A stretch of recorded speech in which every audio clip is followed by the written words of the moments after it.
सर्वमङ्गलमाङ्गल्ये शिवे सर्वार्थसाधिके शरण्ये त्र्यम्बके गौरी नारायणि नमोस्तुते.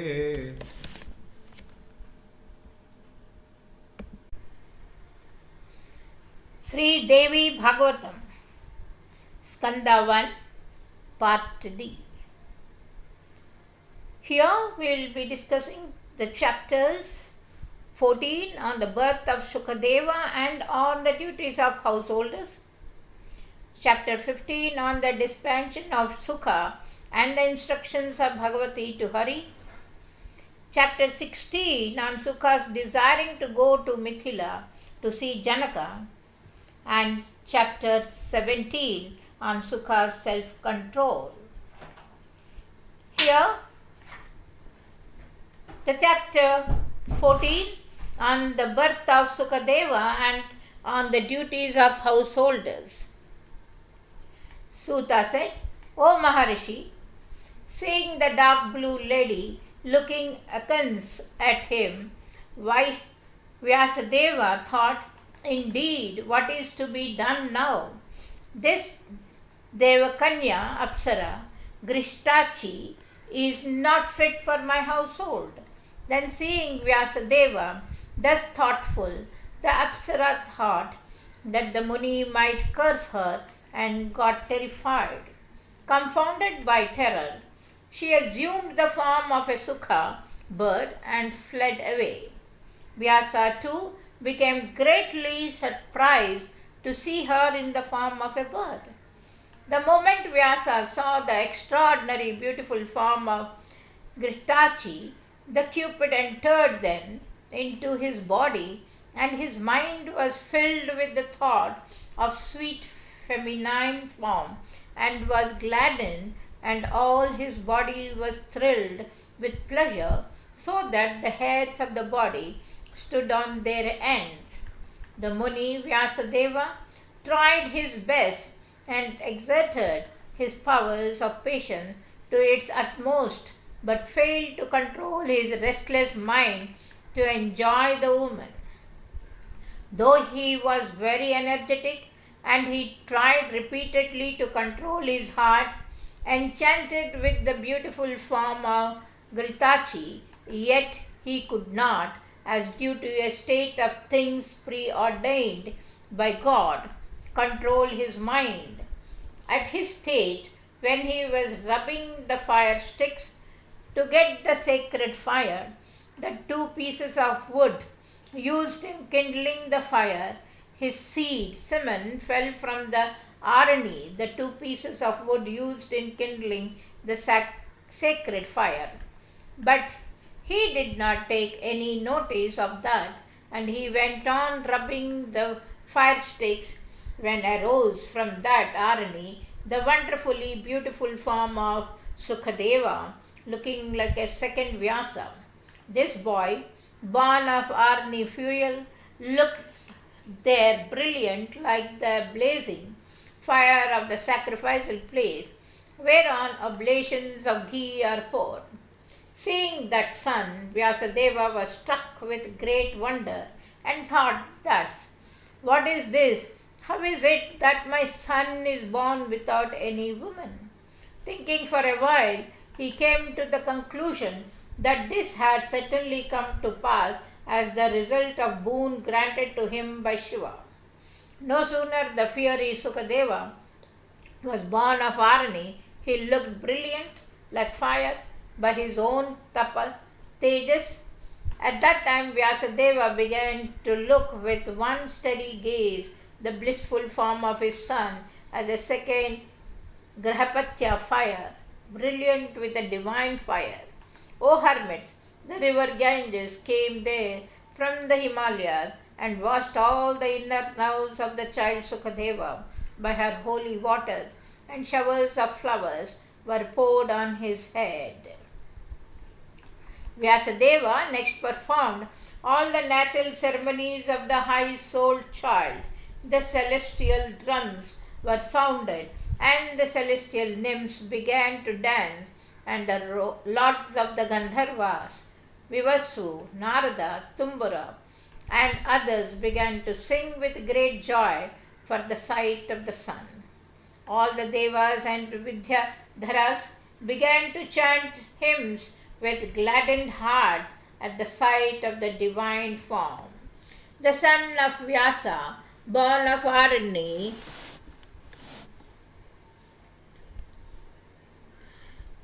twice born once, then were dropped down from the sky the divine rod, Danda, Kamandalu, and the antelope skin. No sooner the extraordinary brilliant S'uka Deva was born than he grew up, and Vyasadeva, who is master of endless learning and how to impart them to others, performed the son's Upanayana ceremony. No sooner the child was born than all the Vedas, with all their secrets and epitomes, began to flash in the mind of S'uka Deva as it regained in Vyasadeva. O Munis, Bhagavan Vyasadeva gave the name of the child as Sukha, as during the moment of his birth he saw the form of Vritachi in the form of the Sukha bird. Sukha then accepted Brihaspati as his guru and began devotedly with his whole head and heart to perform duly the brahmacharya. The Muni Sukha remained in the house of his guru and studied the four Vedas with their secrets and epitomes and all the other dharmasastras, and gave dakshina to the guru duly according to proper rules, and returned home to his father Krishnadvaipayana. Seeing his son Sukha, Vyasadeva got up and received him with great love and honor, and embraced him and took the smell of his head. The holy Vyasa asked about his welfare and about his studies, and requested him to stay in that auspicious ashrama.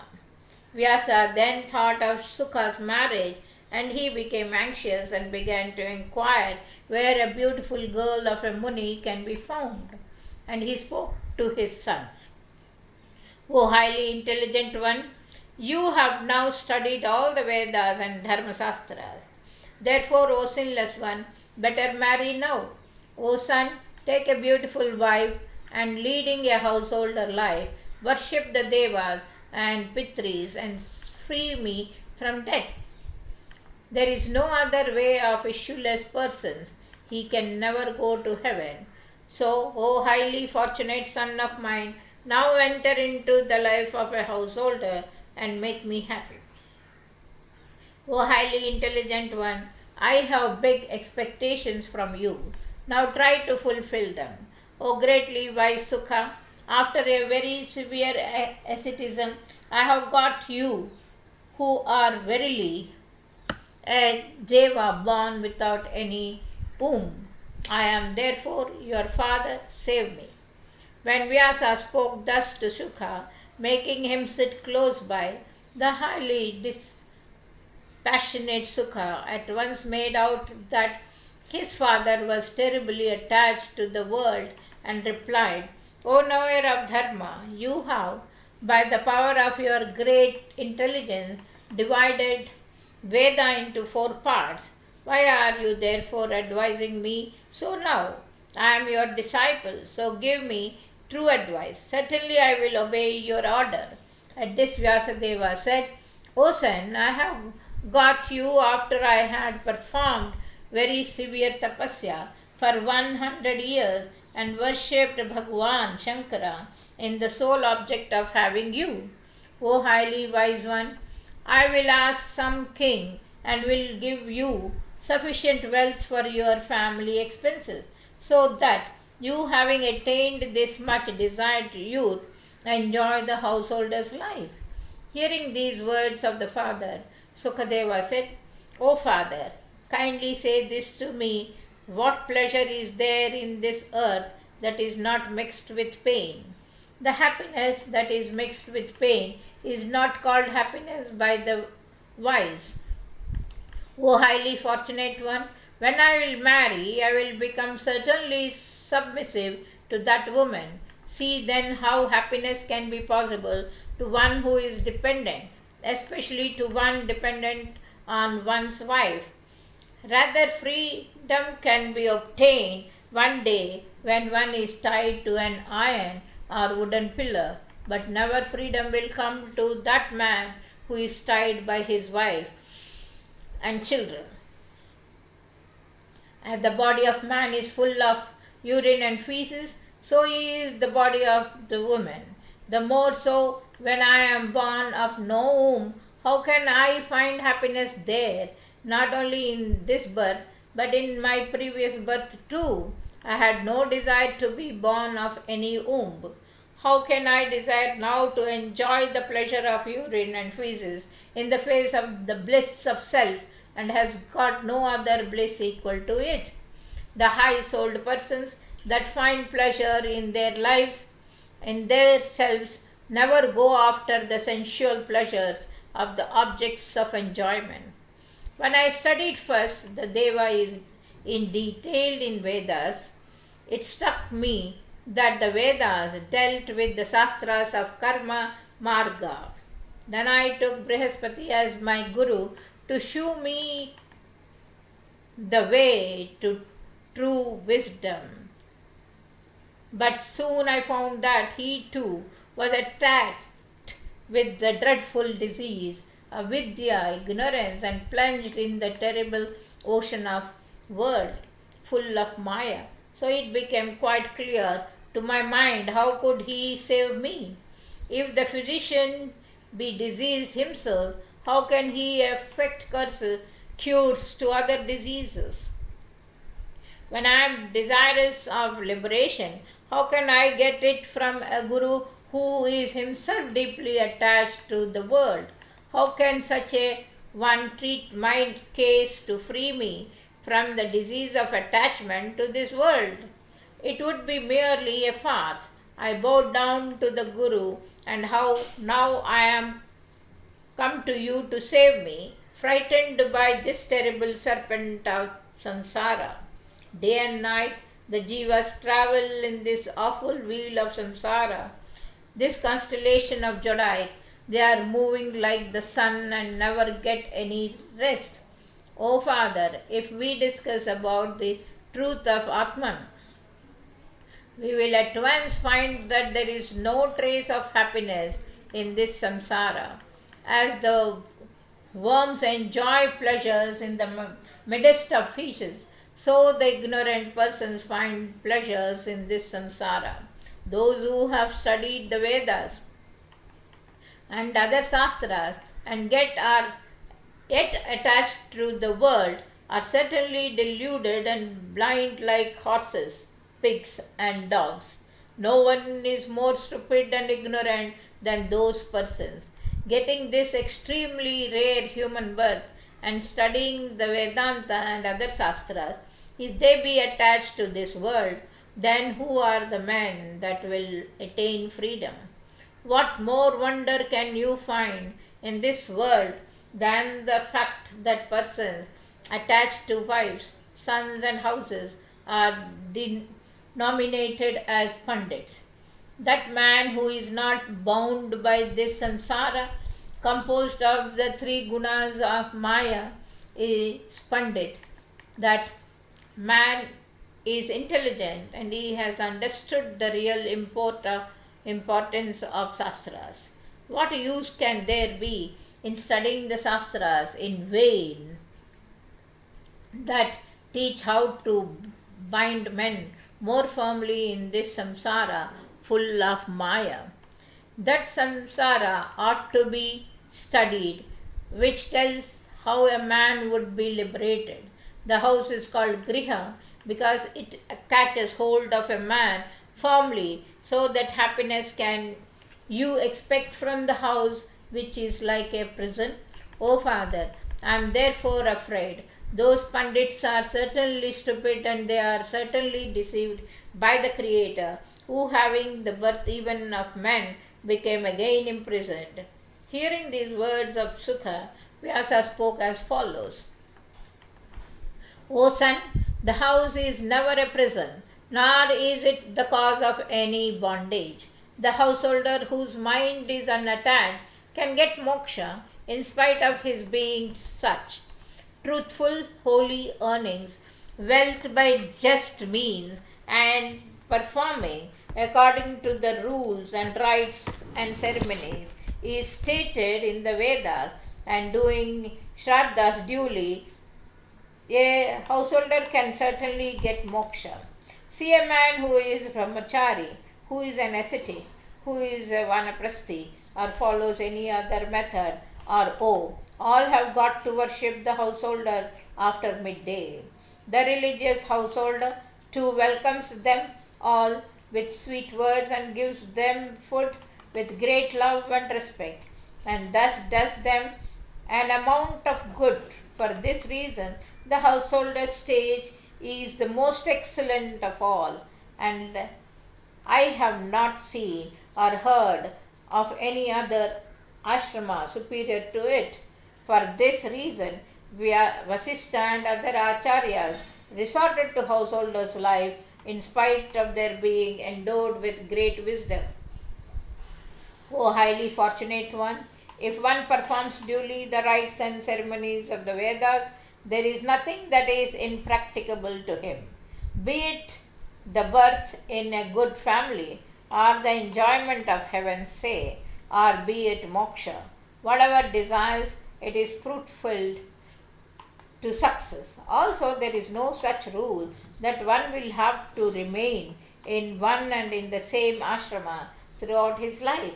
The Pandits who know Dharma say that pupils can go from one ashrama to another. Therefore, O child, accept Agni, the householder's fire, and try your best to do unremittingly your duties. O son, enter into a householder's life and appease the Devas, Pitris, and men, procreate sons, and enjoy the pleasures of household life. When old age will come, quit the house and take up the vanaprastha ashram, and go to a forest and perform the excellent vows, and then take up the dharma of the sannyasa, that is, renounce everything. O fortunate one, he who does not take a wife is certainly maddened by these indomitable 5 organs of action, 5 organs of senses and mind.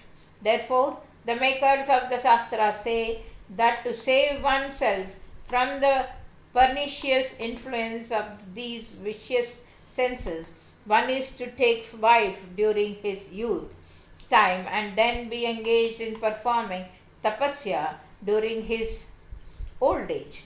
O fortunate one, in days of yore, the fiery Rajarshi Vishwamitra practiced very severe tapasya without any food for 3,000 years, and thought he was very strong and shining like fire.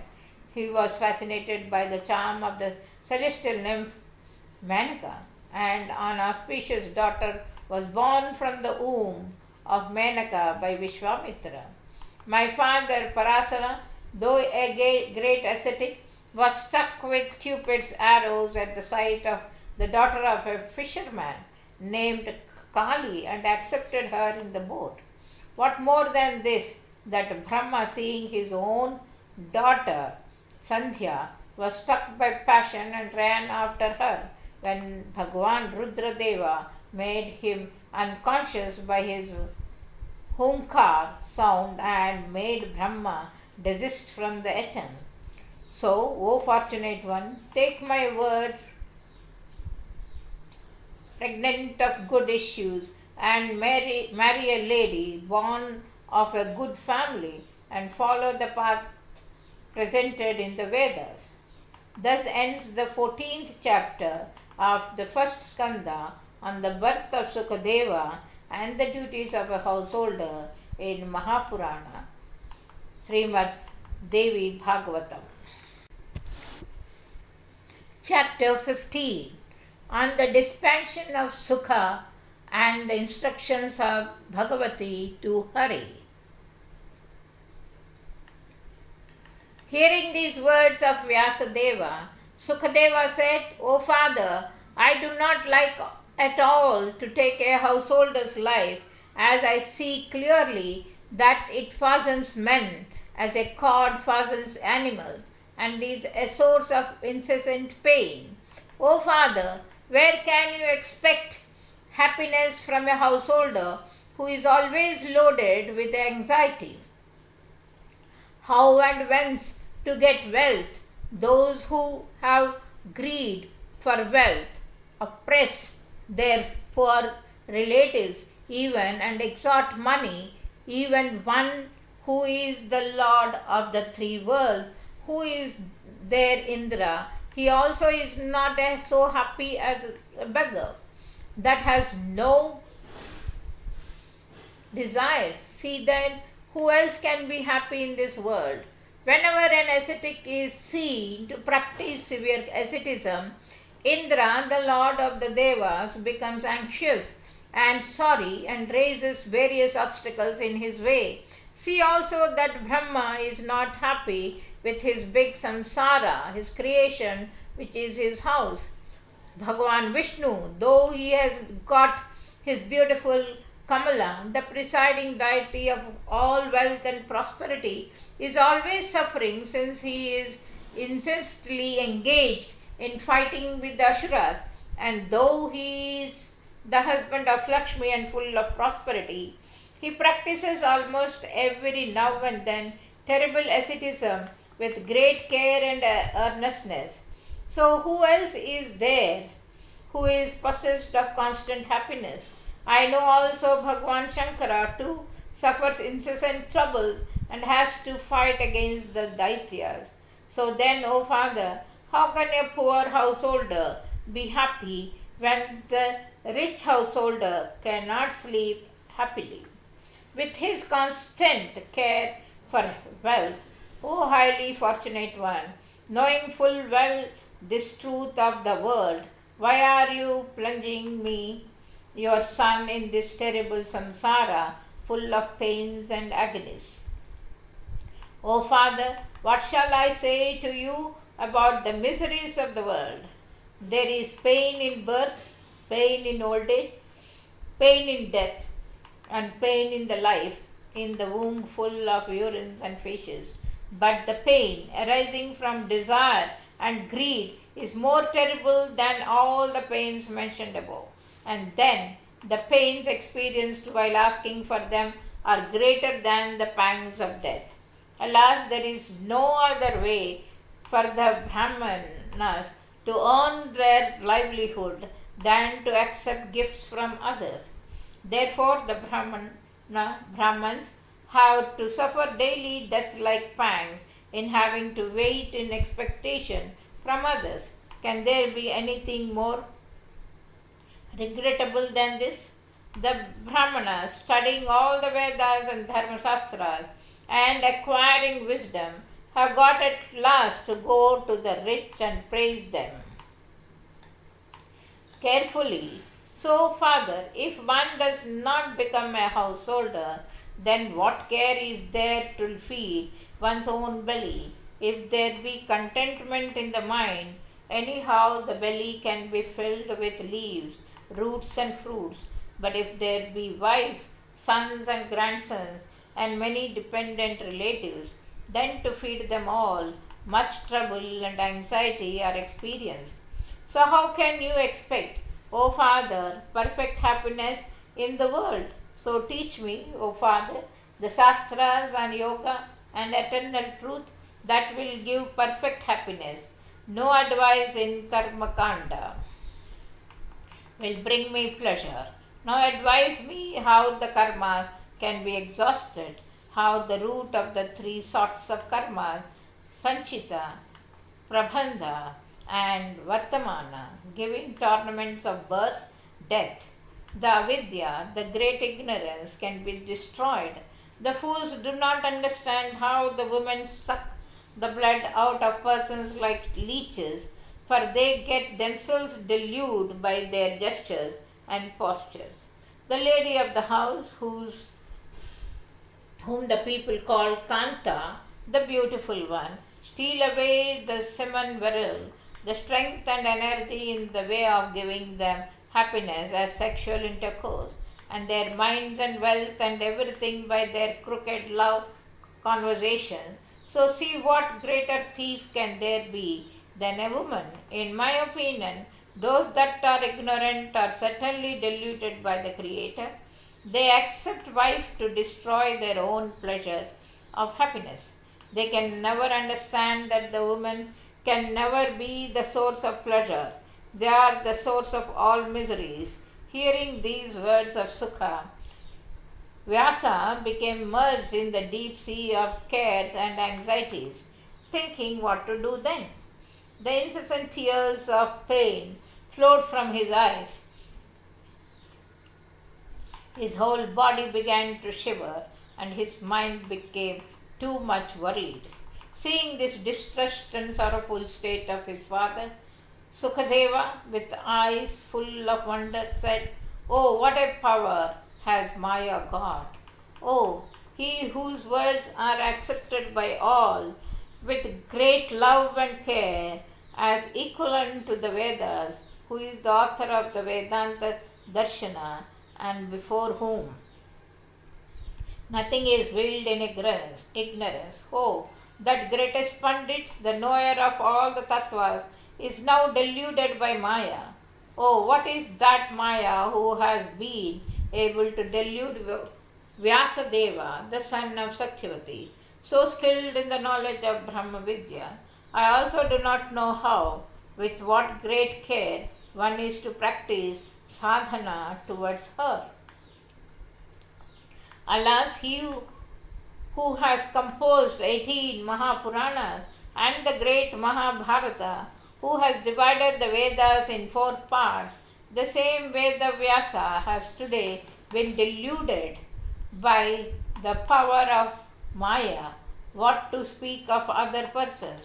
O Maya has deluded Brahma, Vishnu, Maheshwara, and others, and the whole universe. Then, who is there in the 3 worlds that is not fascinated by her influence? I therefore take refuge into the internal governess, the Devi Mahamaya. Oh, what wonderful power she wields! By her own Mayic power, she has kept God even under her control, who is omniscient and the controller of all. The Pandits who know the Puranas say that Vyasadeva is born of the part of Vishnu, but see the wonder that he is today plunged in the sea of delusion like a merchant whose ship has been wrecked. Alas, how great is the wonderful power of Maya! The all-knowing Vyasa is today under the control of Maya and is weeping like an ordinary man. So I have come to the firm conclusion that the wise Pandits are incapable to surpass the strength of Maya. What a great error arises through the power of Maya. See indeed, who is he and who am I? What for we have come here? There is no certainty, nothing whatsoever about that. And see also how he has got the nice idea of father on his body and the idea of his son in my body, that are composed of 5 elements. This is now quite evident to me that when the Brahman Maharishi Krishna Dvaipayana is weeping under the influence of Maya, she is the strongest of all. Even those who are skilled in the great Maya fall under her prey. Then S'uka Deva bowed down mentally to the Devi Mahamaya, who is the creatrix of Brahma and the other Devas, and who is the controller of them all, and then began to speak the following auspicious words, pregnant with reason, to his father Vyasadeva, greatly distressed and plunged in the sea of sorrows. O father, you are exceedingly fortunate, for you are the son of the high-souled Parasara, and you yourself are the instructor of real truth, the Tattvajnana, to all persons. So, O Lord, why are you giving vent to sorrows like an ordinary bewildered man?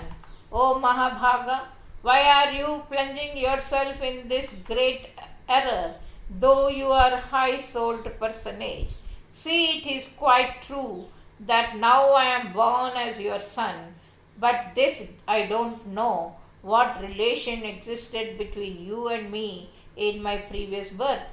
So, highly intelligent one, open your eyes of wisdom and be patient. Do not throw yourself in vain in the sea of sorrows. All this universe is like a net of delusion. Knowing this, abandon all your grief. Why are you feeling yourself so much weak and distressed for your attachment towards your son? Hunger is satisfied by eating something, and thirst is satisfied by drinking of water. Hunger is not satisfied by seeing the sun. So the organ of scent is satisfied by smelling sweet scents, and the organ of hearing is satisfied by hearing sweet music. And when thirst arises to enjoy women, that is satisfied only by sexual intercourse. But what satisfaction can a son give? So what shall I do to you by remaining as your son? The son, in fact, is not the cause of any satisfaction to oneself. For this reason, in ancient days, the poor Brahmin Ajigrata gave his son to the king Harishchandra for necessary equivalent price in money, who wanted a man for his sacrifice, where human beings are to be sacrificed as victims. In fact, those things that are urgently required as necessities give happiness, and all these articles can be obtained by wealth. So, if you want to enjoy happiness, then earn money. Of what use shall I be to you as your son? O Muni, you can see subtle things and you are greatly intelligent. So I pray to you to look upon me as your son and open my eyes of wisdom, that I can be free forever from this womb of birth. O sinless one, to get a human birth in this land of karma is very difficult. Again, to get a Brahmin birth is extremely rare. So when I have got this so very rare birth, why shall I spend my time in vain? O Father, though I have served many spiritual teachers fraught with wisdom for many years, yet the firm idea I am, as it were, bound up in this net of samsara, the notion covered with darkness of ignorance caused by desires. This net of samsara does not leave me. When the son S'uka Deva of extraordinary power and intelligence spoke thus, Vyasa saw that his son was strongly inclined to take to the four ashrama, that of sannyasa, and spoke this: O son, if your mind has become so, then read Bhagavata Purana, composed by me, highly auspicious, voluminous, and the second Vedas. In this you have the chapters on creation, secondary creation, and the 5 characteristics as in the Purana, and it is subdivided into 12 skandhas. Hearing of this Bhagavata brings up to the mind that Brahma alone is real and all the universe is unreal, and knowledge, both intuitive and indirect, springs up. For this very reason, the Bhagavata treatise is considered as the ornament of the Puranas. Therefore, O highly intelligent one, you better study the Purana. O child, in days of yore, at the end of Kalpa, Bhagwan Hari was lying as a small child on a floating leaf of a banyan tree and was thinking thus: Who is the intelligent one that has created me, a small child? What is his object? Of what stuff am I made of? And how am I created? Whence can I know all this?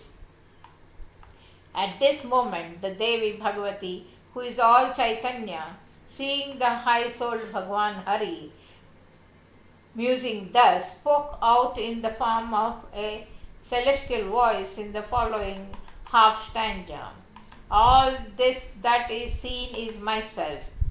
There is existent nothing other than that is eternal. Bhagavan Vishnu then began to think deeply the above celestial voice. Who has uttered this word, pregnant of truth, to me? How shall I come to know the speaker, whether that is female, male, or a hermaphrodite? Pondering over this for a long time, when he could not come to a definite conclusion, he began to repeat frequently that word of Bhagavatî with a whole heart.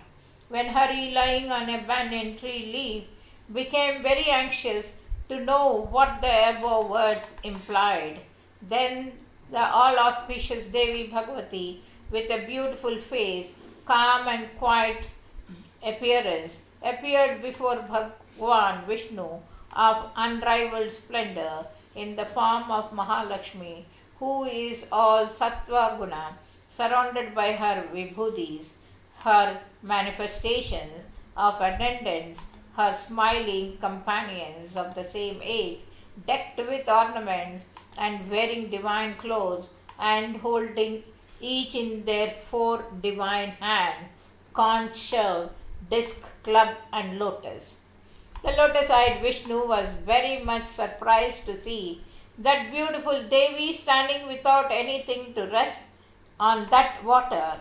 He saw that on four sides of the Devi were staying Rati, Bhuti, Buddhi, Mati, Kirti, Smriti, Dhriti, Shraddha, Medha, Swadha, Swaha, Kshuddha, Nidra, Daya, Gati, Tusti, Pushti, Kamsa, Lajja, Jirambha, Tantra, and other personified forces, each possessing a clear, distinct form and endowed with a clear, distinct feeling. In the hands of them all were divine weapons, on their necks necklaces and garlands of mandara flowers, and all the limbs of their bodies were decorated with divine ornament. Seeing in that one mass of ocean the Devi Lakshmi and her Shaktis, Bhagavan Janardhana, the soul of all, became greatly astonished and thought within himself thus: what is this? Is this Maya that I am witnessing? Whence have appeared these women, and whence have I come here?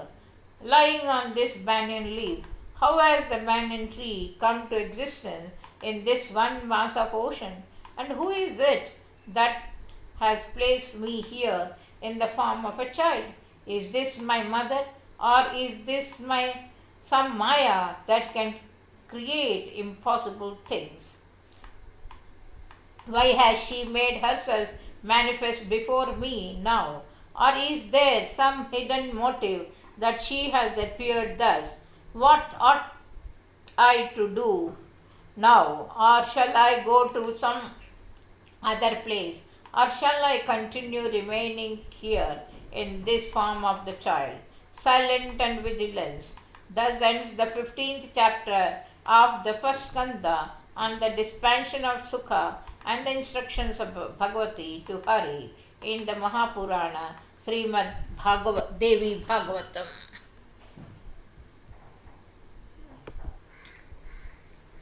On S'uka's desiring to go to Mithilâ to see Janaka, Vyasa spoke. Then the Devi Mahalakshmi, seeing the Deva Janardhana lying on a banyan leaf and surprised, spoke to him, smiling, O Vishnu, why are you becoming so much astonished? Before this, since times immemorial, without any beginning, there had been many dissolutions, that is pralayas, and many srishtis, creations, and the beginning of every creation, you came first into existence, and every time I was united with you, but now you have forgotten me under the spell of that Mahashakti.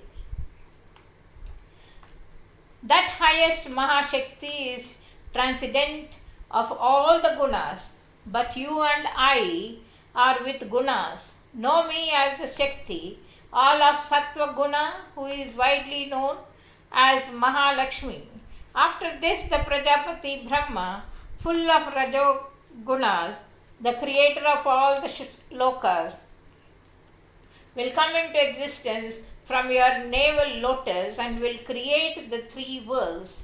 Then he will perform severe tapasya and acquire the excellent power to create and will create the three worlds by his Rajoguna. That highly intelligent Prajapati will create first the five Mahabhutas,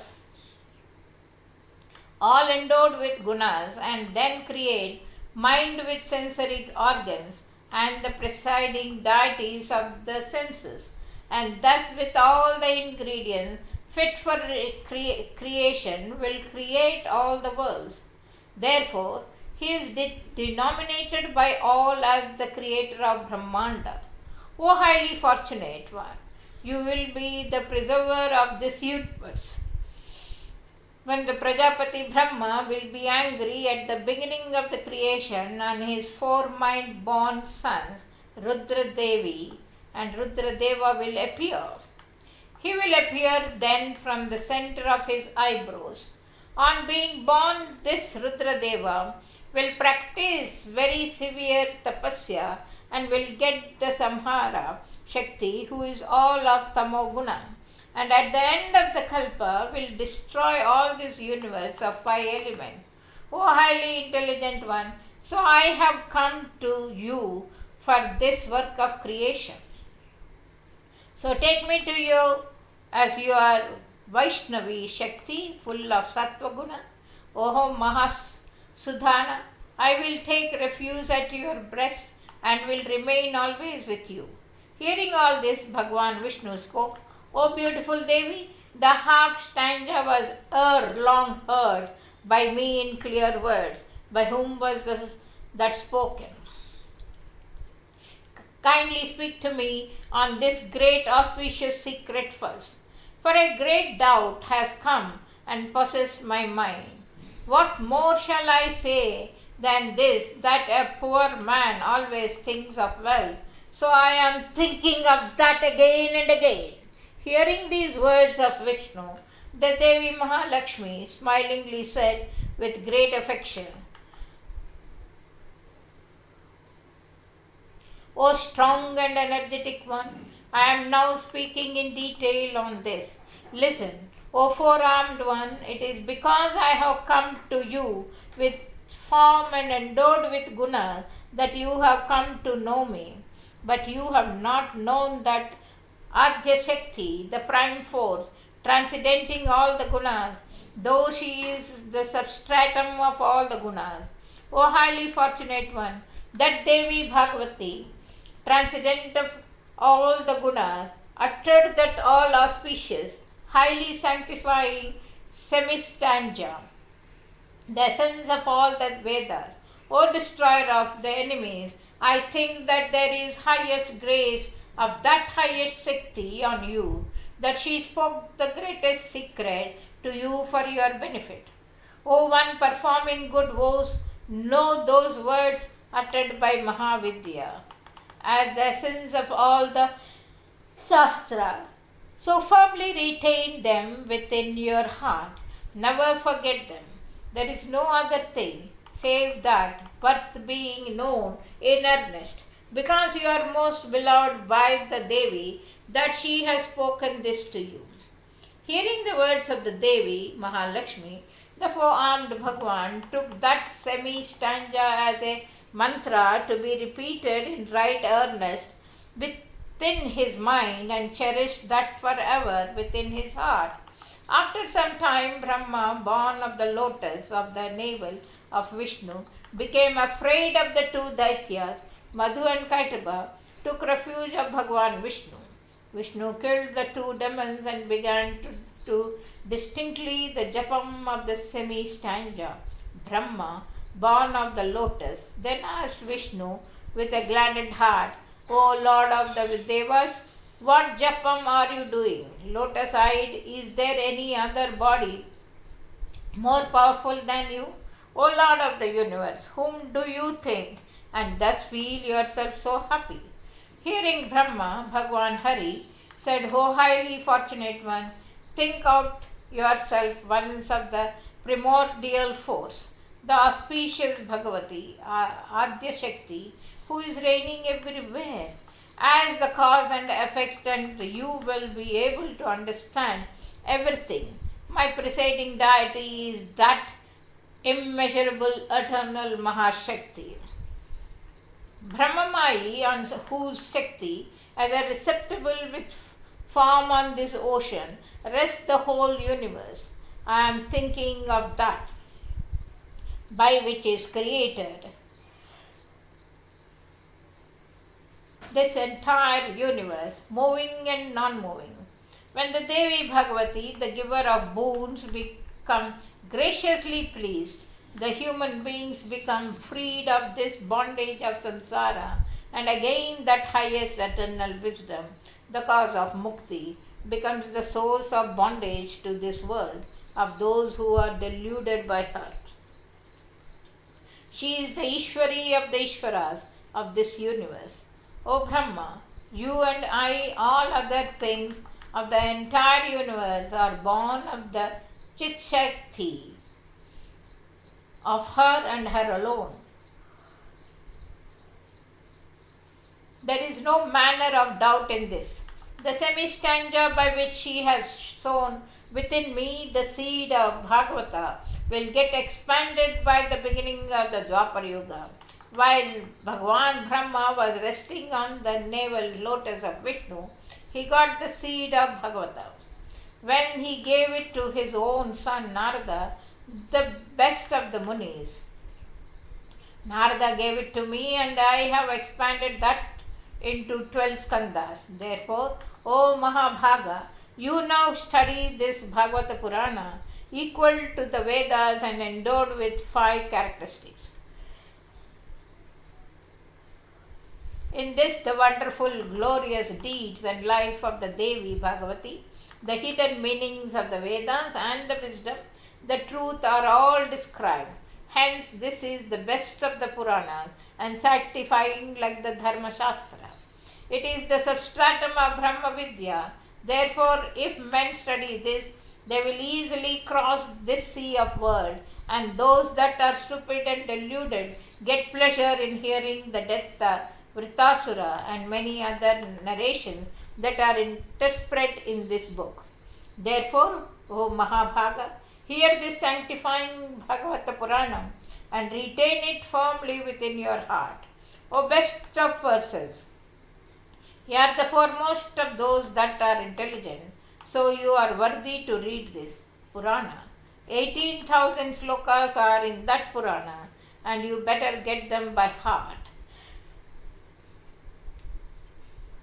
For if anybody reads or bears this Purana, fit to be praised in every way, all auspicious, capable to increase posterity by the addition of sons and grandsons, giving long life, happiness and peace, he sees the sun of wisdom, resting in his breast and dispelling all darkness of ignorance. Thus speaking to his son, S'uka Deva, Krishna Dvaipayana, my Guru, studied us the Purana and thought it was voluminous. I got the whole of it by heart. Sukha studied the Purana and stayed in Vyasa's ashrama. But he was naturally dispassionate like Sanat Kumara, the mind-born sons of Brahma. Therefore, he could not get peace in studying the contents of the Purana, which deal with karma kanda fit for the householders. He remained in a solitary place, his heart being troubled very much. He appeared as if with his heart void. He did not mind much for his food, and he did not fast also.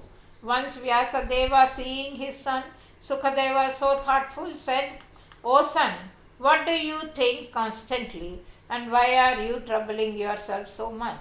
Like an impoverished man entangled in debt, you are always disturbed by your thoughts. O child, when I, your father, is living, what for do you care? Leave aside your inmost sorrows and be happy. Cast off all other thoughts and think of the wisdom contained in the Sastras and try your best to acquire Vijnana, the essence of wisdom. O Subrata, if you do not get peace by my words, then go at my word to Mithilâ, the city of the king Janaka.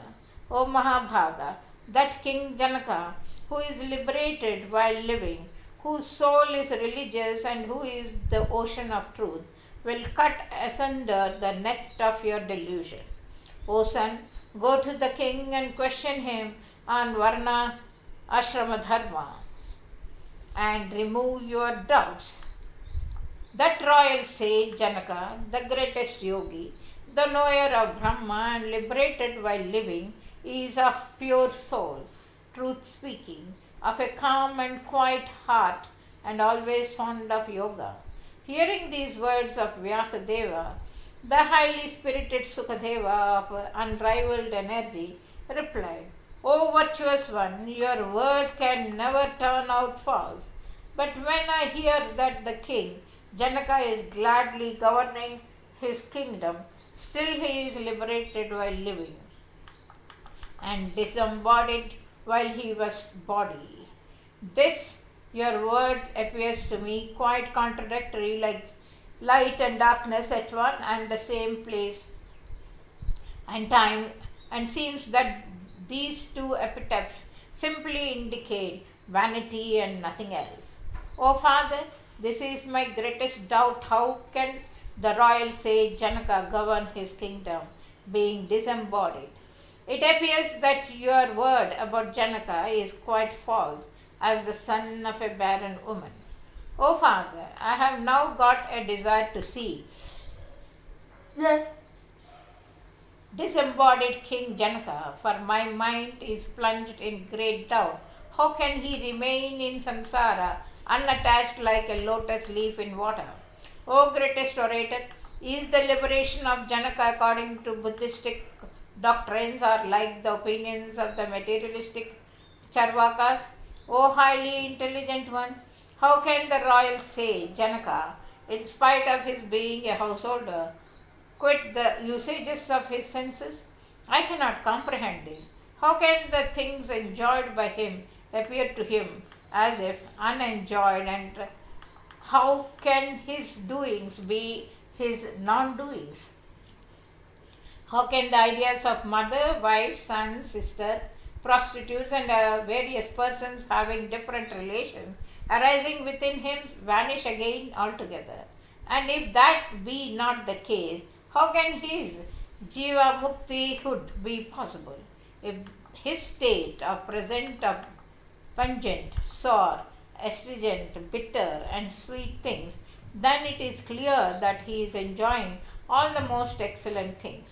O Father, this is my greatest wonder and doubt, that if he has got the sense of heat and cold, pleasure and pain, how can he be a Jivan Mukta? That king is thoroughly expert in reigning his kingdom. How then the ideas of enemy, friend, taste and distaste, remaining absent in him, he can govern his state? How can he look with the same eyes a thief and an ascetic? And if he makes any distinction, how then is his liberation affected? I have never seen such a man that is liberated while living, and at the same time an expert king in governing his subjects. For these reasons, great doubt has arisen in me.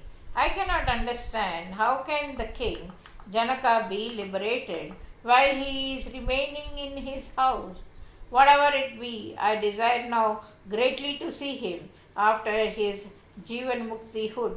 So I desire to go to Mithilâ to solve my doubts. Thus ends the 16th chapter of the first Skanda on Shuka's desiring to go to Mithilâ to see Janaka.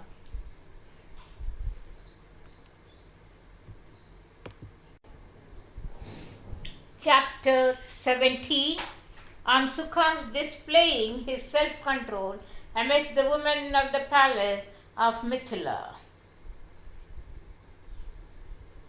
Suta said, thus speaking to his father about his intention to go to Mithilâ, the high-souled S'uka Deva fell prostrate at his feet and with folded palms said, O highly fortunate one, your word must be obeyed by me. Now I desire to see, as you say, the kingdom of Janaka.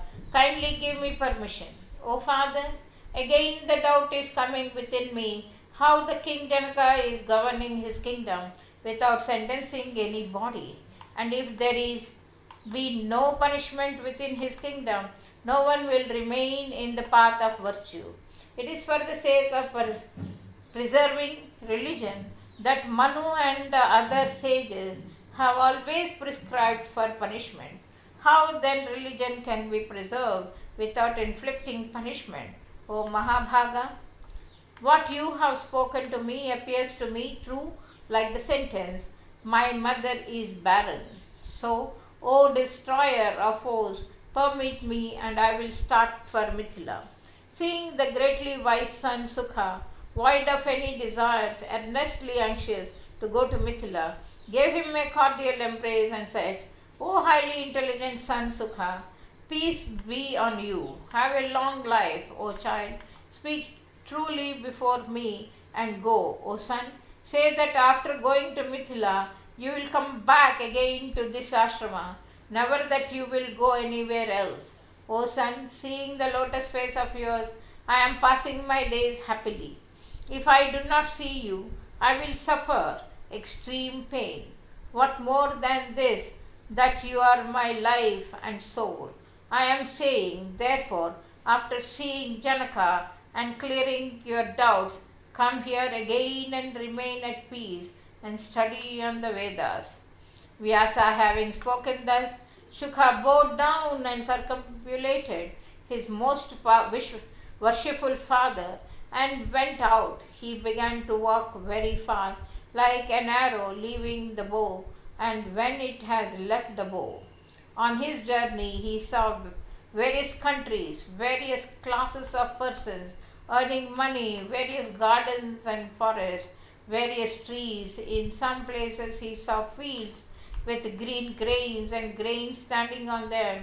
At others he saw ascetics practicing asceticism and initiated yajniks performing yajnas or sacrifices. In some places he saw yogis practicing yoga. The high-souled vanaprasthas residing in the forest, and at others he saw devotees of Shiva, Shakti, Ganesha, Surya, Vishnu, and many others. Thus he went on in his journey in great wonder towards his destination. His passage he crossed Meru in 2 years and the Mount Himalayas in 1 year, and then reached the city Mithilâ. Going there he found the place full of wealth, corn, grains, and all prosperities, and the people were all very happy, and they observed the rule of conduct as in the Shastras. When he was about to enter into the city, the guard in front of the gate stopped him, asking, Who are you? Sir, what are you? And what for you have come here?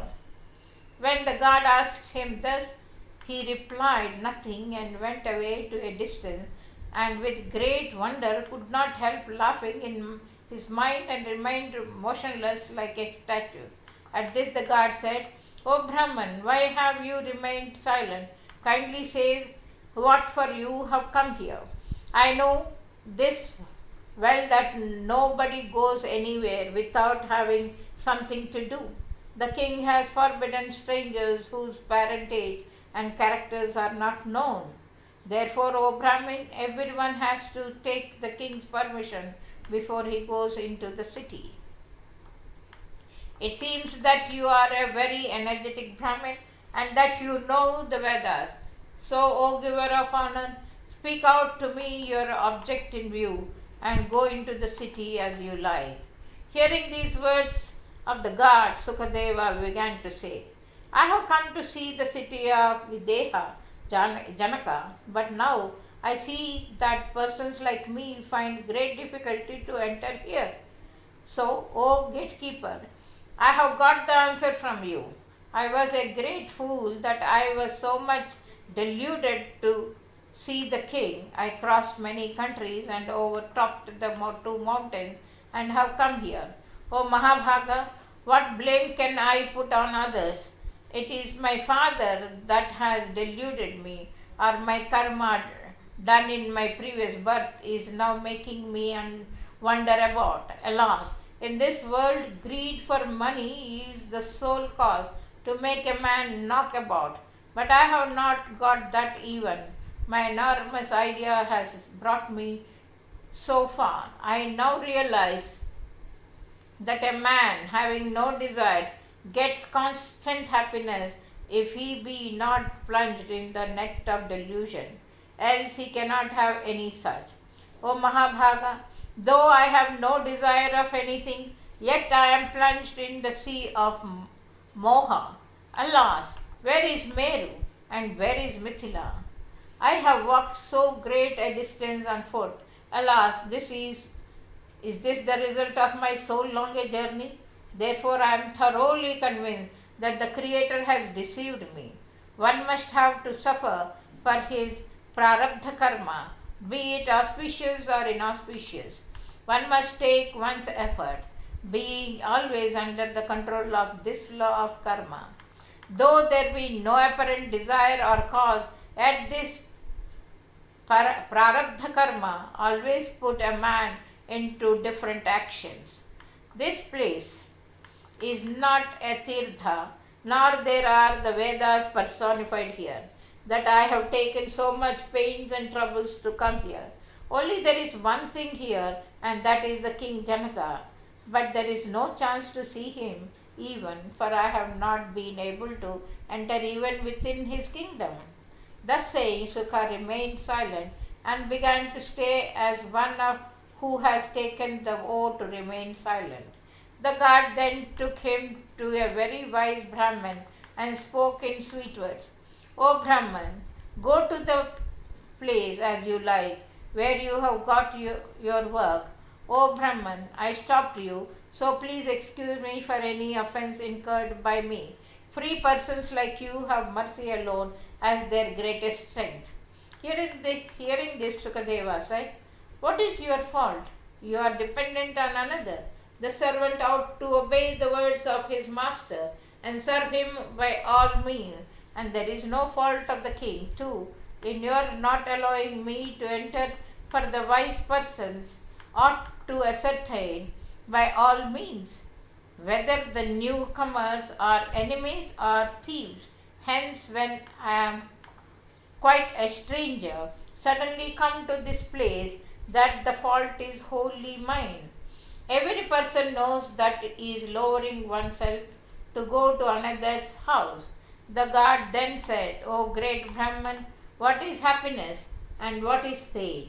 What ought to be done by your well-wisher? Who is your enemy and who is your benefactor? Now advise me on all these points. Hearing this, S'uka Deva said, everywhere men are divided as far as their internal natures are concerned into two classes. They are called attached and detached, and the minds of these two classes are again of two kinds. The attached man is stupid and cunning, and the unattached is subdivided into three classes: knowing, unknowing, and middling. The cunning man is divided again into two classes, whether his cunningness is according to the dictates of Shastras or arising from his intellect. Again, intellect is subdivided into two, whether it is yukta or ayukta.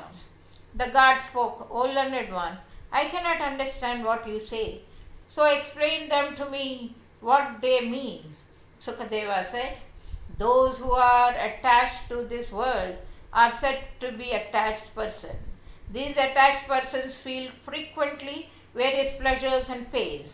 When they get wives, sons, wealth, honor, rise, they get pleasures, and if they do not get any of these, they feel at every moment intense pain. Now the attached persons ought to take such means as will secure them the pleasures of this world.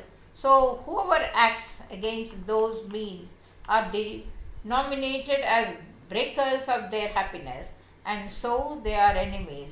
And whoever aids in their acquiring pleasures are denominated as their friends. Of these the attached, but at the same time cunning man does not get confounded and bewildered by them, whereas stupid attached man gets always bewildered everywhere. The man that is dispassionate and engaged in determining the self dwells in a solitary place, meditates on self, finds pleasure in studying the Vedanta Sastras, and feels pain in the topics on worldly affairs.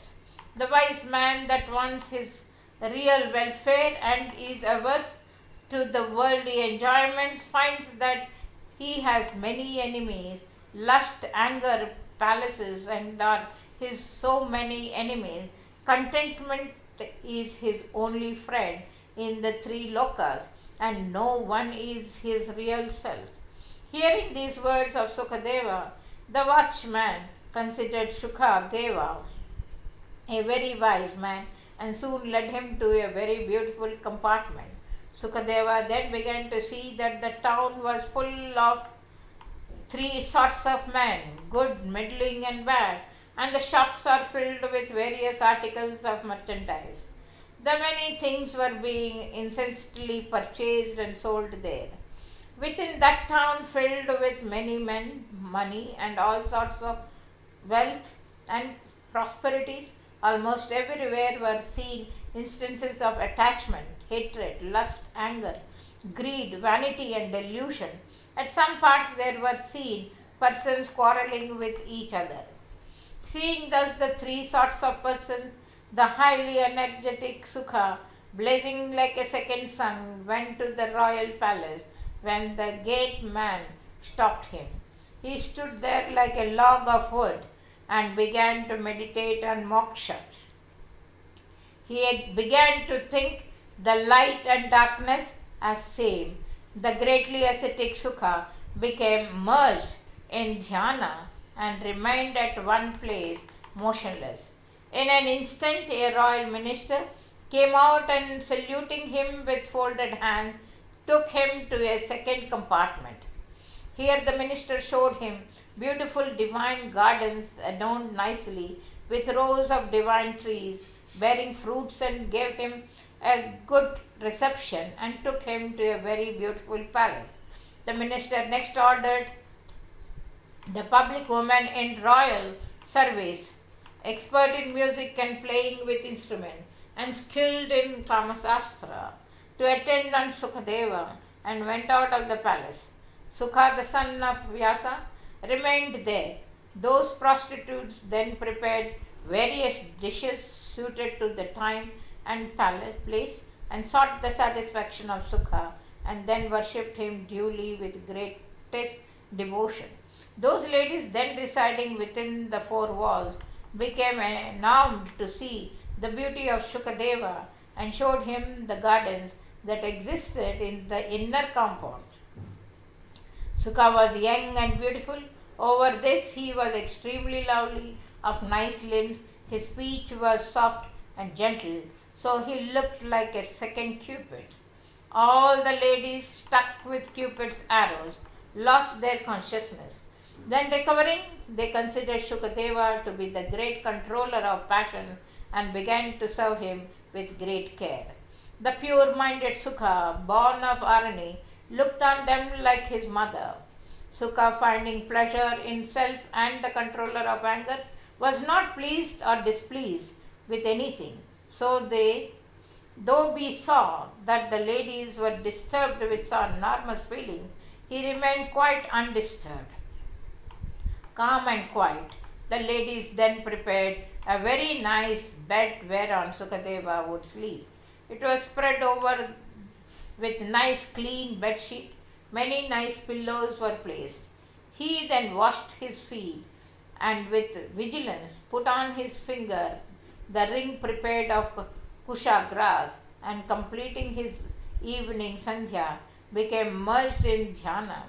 Meditating on Supreme Brahma, for 3 hours, slept for 6 hours, and getting up again became merged in Brahma Dhyana for the last 3 hours of the night. Then at the Brahma Muhurta, he took his bath and completing his morning duties, became immersed in Samadhi and sat at ease. Thus ends the 17th chapter of the first Skanda on S'uka displaying his self-control amidst the women of the palace of Mithilâ.